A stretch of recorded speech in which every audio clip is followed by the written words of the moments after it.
नाजरीन अस्सलाम वालेकुम। IND टुडे न्यूज़ में आपका खैर मकदम करते हैं।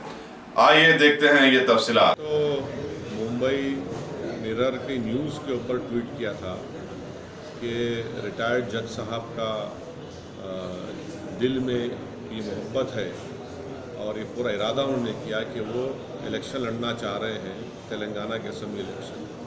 तो मैंने ये ट्वीट किया कि हम जानते हैं उनके दिल की मोहब्बत को, उनकी सोच को हम जानते हैं और यकीनन मुझे पूरा यकीन है कि अगर बीजेपी उनको टिकट देगी, उनको सुप्रीम लीडर का भी आशीर्वाद रहेगा और मुझे पूरा यकीन है कि असीमानंद और कंपनी उनके लिए कैंपेन करेगी आगे। और मुझे पूरा यकीन है कि तेलंगाना के जिस कॉन्स्टिट्यूंसी से लड़ेंगे, तेलंगाना की आवाम अपने कॉम्पोजिट कल्चर को सामने रखकर उनकी रिटायर्ड जज साहब की ज़मानत को जब्त करवाएंगे।